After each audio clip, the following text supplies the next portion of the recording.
Magandang araw po mga master, welcome sa aking YouTube channel. So kumusta po kayo mga master? So ngayon mga master, andito tayo sa maliit na bahay. So bali po magkakabit po tayo ng dalawang ilaw at saka dalawang outlet dito sa bahay na to. So ayan. So bali may maglalagay tayo ng ilaw dito at saka doon outlet niya.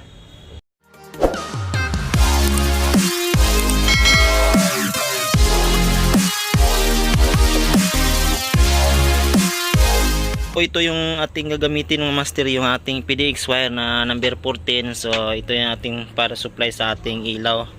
Ayan yung ating breaker na single na 15 ampere. So ayan, saka yung wire na 12 number 12 na PDX at saka yan, ito yung mga device natin, yung outlet natin na spring type, yung pang surface type lang mga master. Ito yung ating outlet na gagamitin. So ito yung mga coupling nya, saka yung EMT natin na para sa ating service entrance.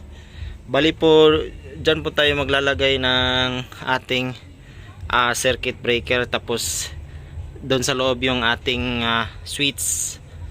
Kasi kwarto kasi yan dyan sa loob. So dito na nalaglagay yung ating circuit breaker. So at saka doon outlet doon, saka yung switch dyan natin nilalagay.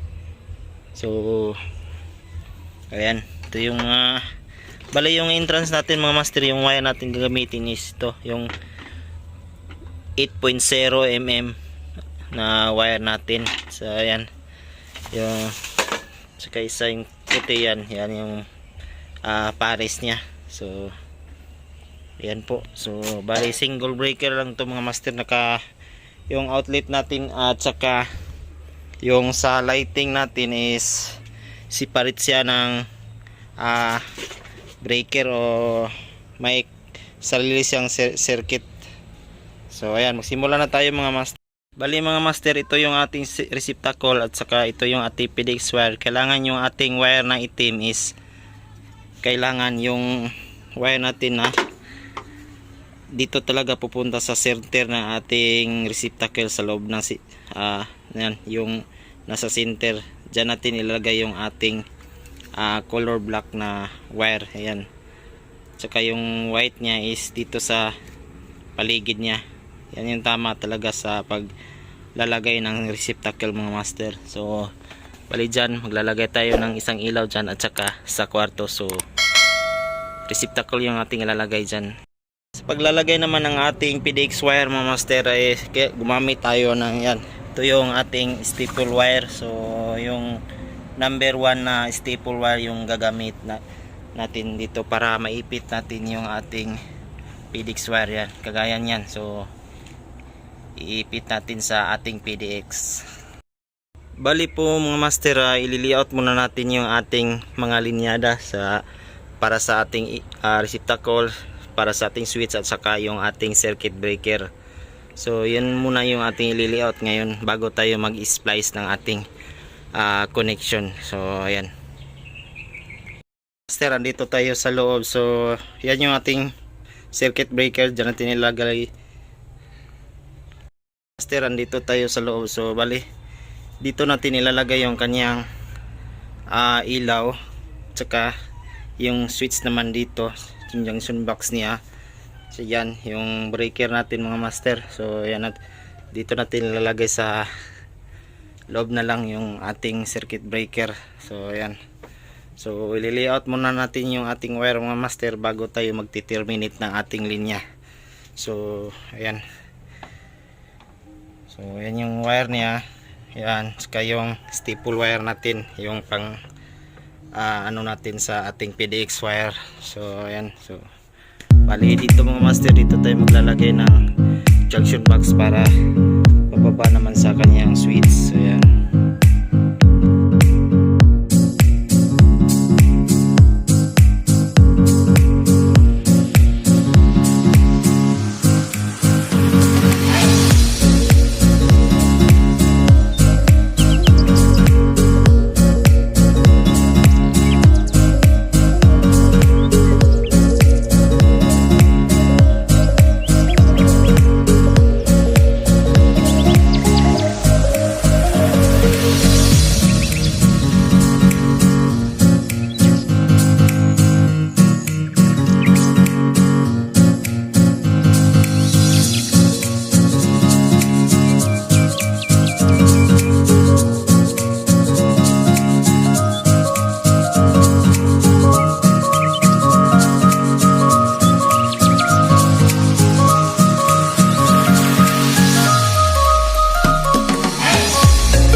ayan mga master, na-layout na natin yung para sa outlet natin. Lalagay naman tayo ng outlet dito sa banda dito mga master. So yung outlet niya sa labas at saka yung dito sa kanyang loob ng kanyang bahay.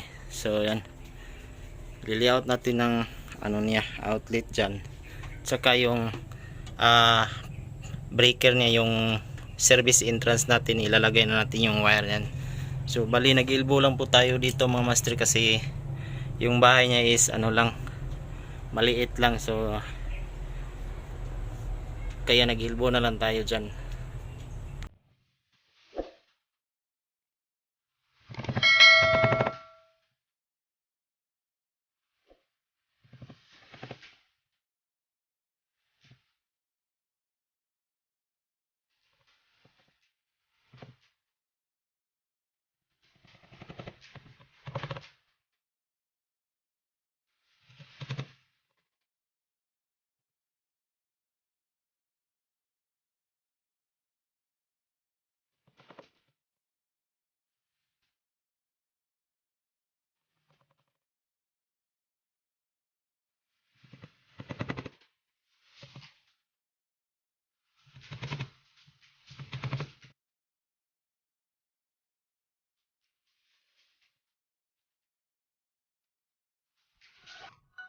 Ito naman yung ating 8.0 na wire mga master. Ito yung ating gagamitin para sa ating service entrance dyan. So ito yung ilalagay natin sa ating EMT elbow. Ayan.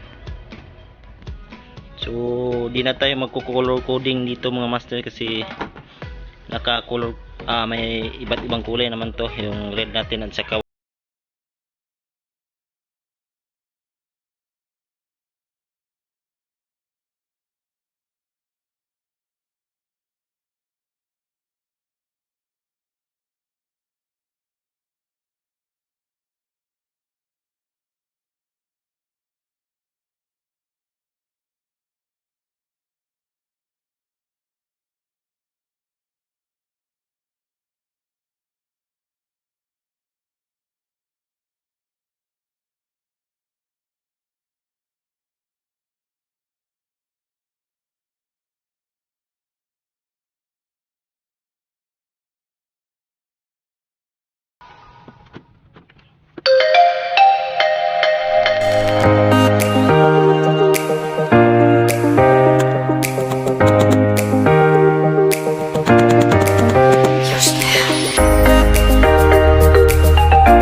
ngayon mga master, dito na tayo i-terminate na natin yung dito sa ating junction box. So ang mangyayari dito mga master, kasi yung switch natin is, yung gamit natin is surface type, yung wire natin is PDX. So bali dalawang live natin dito, hindi na tayo mag jumper sa ating switch.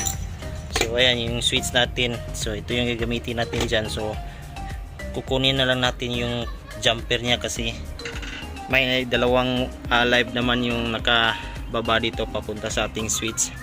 So ayan, bali ito yung sa ating lighting natin mga master, at saka ito yung sa outlet naman natin, yung ibabaw yung outlet natin.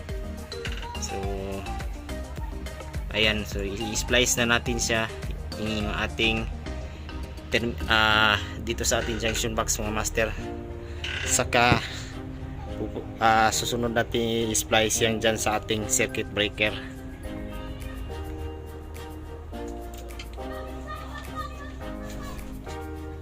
So dito na tayo sa ating termination mga master. So ayan, ito yung sa ating lighting. Ayan yung papunta sa ating switch. Bali dalawa yung live natin sa ating switch. So ayan, ipag sabayin natin siya dudugtong. So ayan,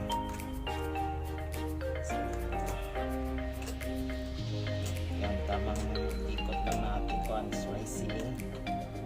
So ayan po mga master. So yun lang natin ng kaunti yung ating splicing. So ngayon yung itong dalawa natin is, ito na yung return natin sa ating ilaw. So bali yung ilaw natin dito sa loob is ito yung wire na. So dito tayo sa itim na wire na ikakabit yung para sa ating ilaw, yung return galing sa ating switch. So ayan.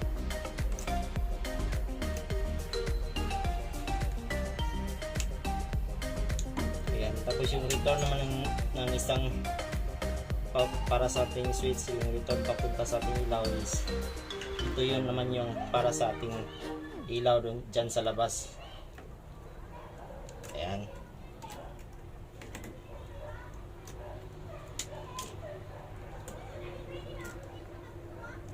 So ayan po mga master yung.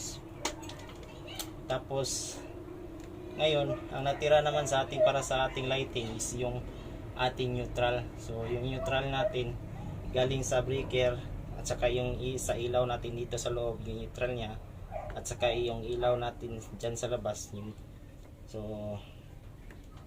pagdugtungin din natin. So ayan.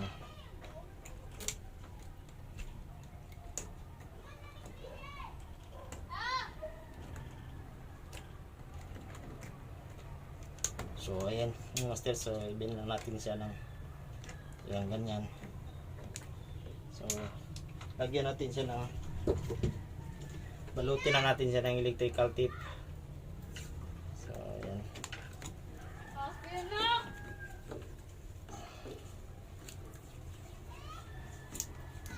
So ganyan lang.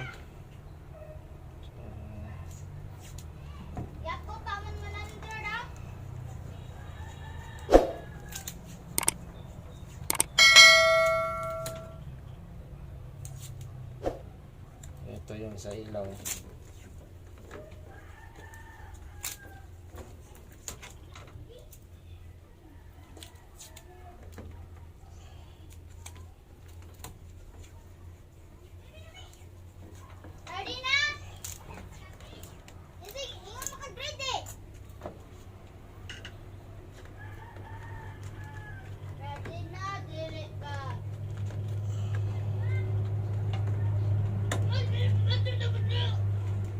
So ngayon ang natira mga master is ating linya ng ating outlet. So bali naka-color code tayo dito. So yung itim natin is pagsamahin natin, yung white natin is pagsamahin natin yung kanyang wire.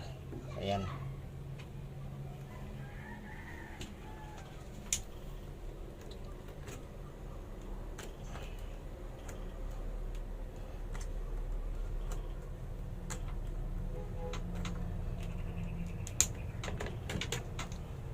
Tapos yung white naman natin dito mga master.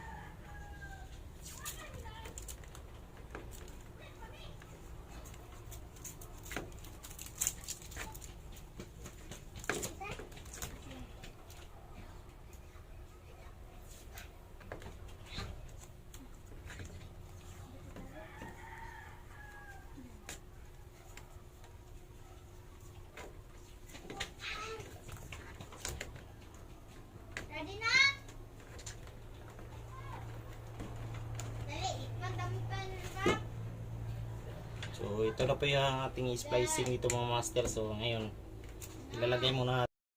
Ngayon pagdating naman dito sa switch mga master, bali ito yung switch natin. So yung itim natin is ilalagay natin dito at saka dito.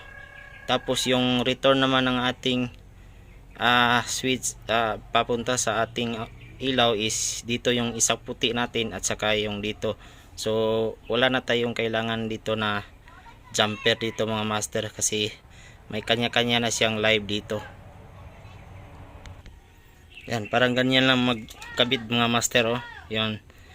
Wala na tayong jumper dito sa ating papunta sa kabilang switch. So yan, yung live natin, yung save live natin, yung at saka yung isa naman nating live. Tapos yung return ng ating papunta sa ilaw, at saka yung isa. So ganyan lang po mga master. Ngayon mga master, dito naman tayo sa ating circuit breaker pag paano natin i-terminate yung ating circuit breaker. So ang mangyayari dito mga master, yung red natin, ayan, dito natin i-connect yung ating red sa terminal na to. Tapos magja-jumper tayo dito papunta sa kabilang terminal. So ayan, i-red natin dito sa kabila, tapos jumper natin dito sa kabilang terminal naman. So ang mangyayari dito, yung white natin, yung neutral natin is naka-floating siya. So bali yung lighting at saka outlet natin is magkahiwalay ang circuit. So kahit magka problema yung ilaw natin or outlet natin, yung isa lang ang mawawala ng power. So kasi yung breaker natin is separate yung circuit natin ng ilaw at saka yung outlet natin ay magkahiwalay. So iti-terminate natin siya mga master.